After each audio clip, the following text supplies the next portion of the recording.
Let's wrap it up with 4 final questions as we round the bases with Doug Cowan. The first one I wanted to ask you about, and I was looking at a LinkedIn post from Community Services League about an appearance that you had with a woman on NPR involving the program you were talking about, cleaning up the streets. And there was a quote from her, I think her name was Marquetta, and she said, Yeah. I just expected, to be honest, start a job, and it was bigger than starting a job. They took us in, they showed us love, they put trust in us, which again, there's that trust word that you were talking about, which I believe is the most important small ball ingredient of anything to me, in any profession, any locker room, any corporation, in the community. When you heard her say that, when you hear responses like that, when you see, because to me, Doug, unless someone's wanting to do some volunteer work, you're probably looking at it like, oh, I don't want to go out and pick up trash and clean. And I'm guessing that she was that incredible reminder of what that meant to be able to have that responsibility.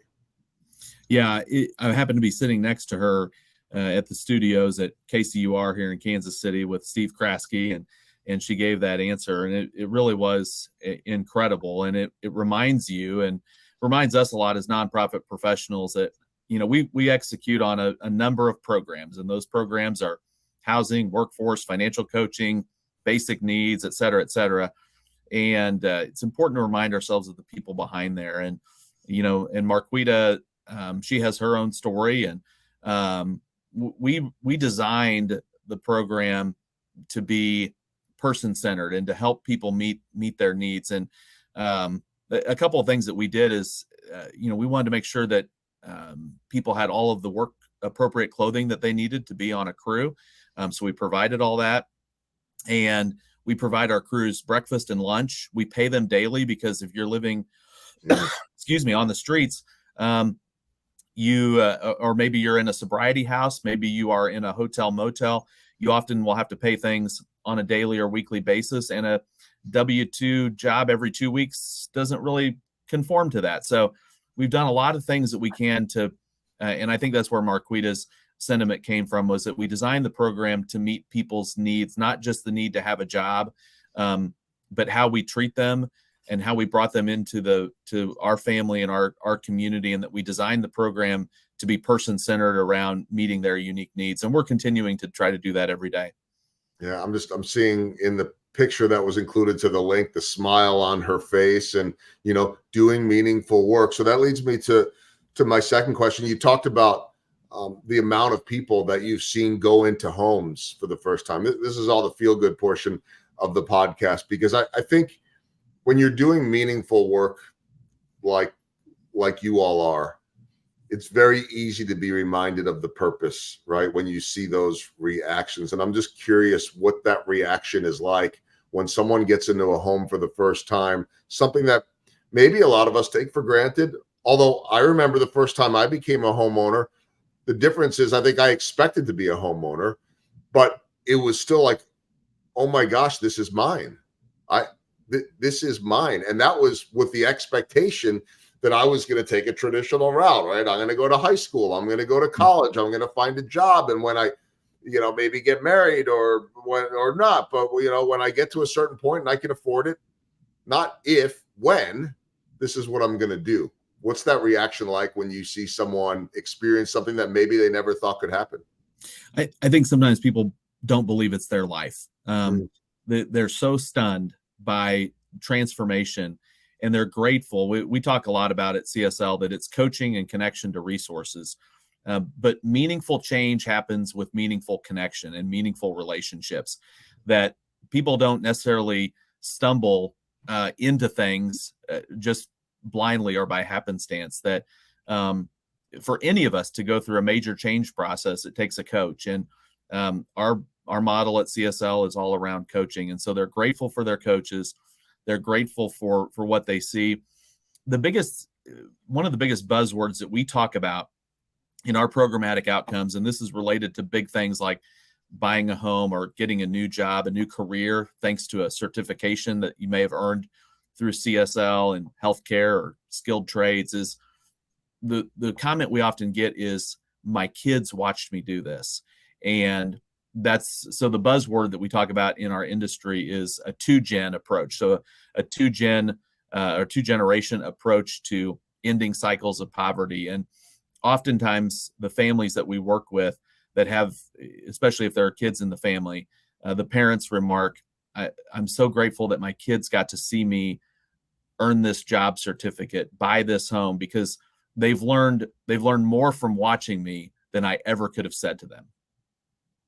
I love that.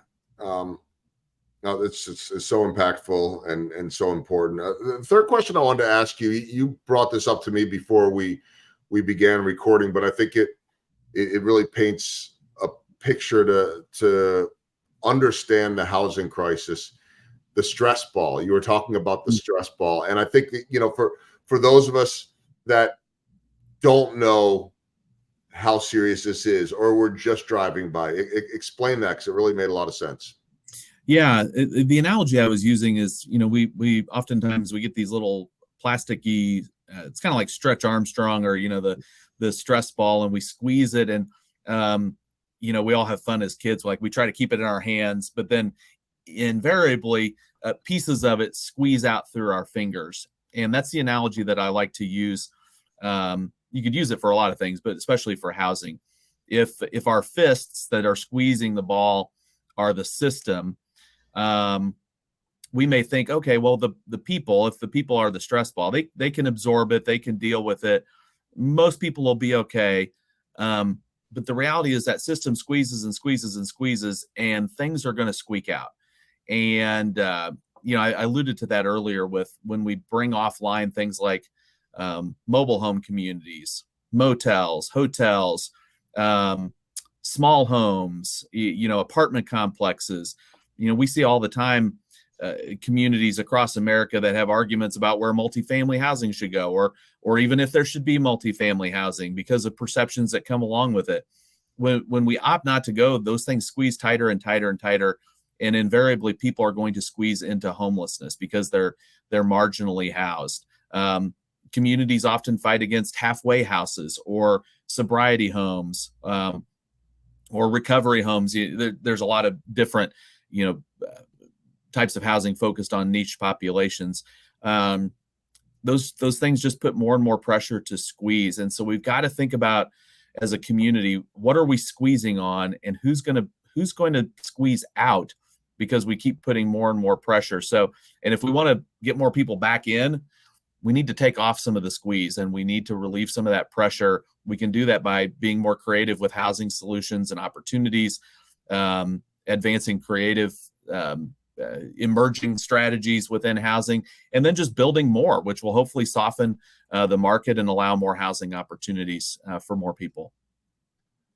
It makes so much sense. And of course, the challenge now is how to do it. And you're dealing with that, as many others are, every single day. Let's wrap it up with this, the walk-off question. I said early on that there's so much going on at Community Services League, and people can check it all out on the website, cslcares.org. We'll have it in the show notes, cslcares.org. If people want to find a way to get involved, and there's so many different ways to do that, how can they?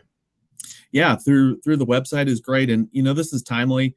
We're thinking about, we're entering into the fall season, and pretty soon, joyous holiday seasons, big things like Thanksgiving, Christmas, Hanukkah, and many other holidays are ahead of us.